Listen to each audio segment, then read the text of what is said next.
मुलाच्या गालावर पांढरा डाग दिसला की लगेच मेडिकल मधून स्वतःच्या मनाने क्रीम आणून लावताय. तुम्ही स्वतःच्या हाताने तुमच्या मुलाचा चेहरा आयुष्यभरासाठी विद्रूप करताय हे आधी डोक्यात टाका.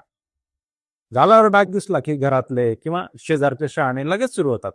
पोराच्या पोटात जंत झाले, कॅल्शियम कमी पडलंय, दूध आणि मासे एकत्र खाल्ले असतील.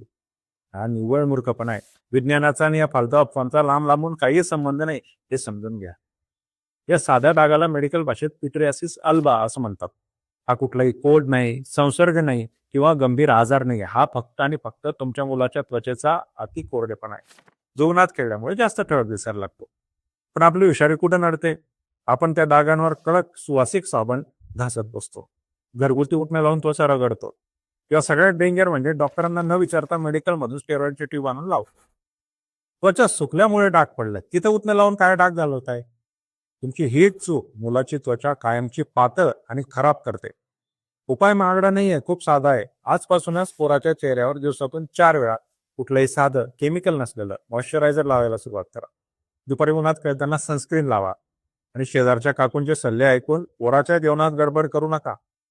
पण एक गोष्ट नीट ऐका, जर हे डाग अचानक खूप वेगाने वाढत असतील, त्यात खाज येत असेल किंवा डागांच्या कडेला लालसरपणा दिसत असेल, तर रील बघत बसू नका. आत्ताच्या आत्ता चांगल्या डर्मॅटॉलॉजिस्टला किंवा बालरोग तज्ञांना दाखवून योग्य सल्ला घ्या.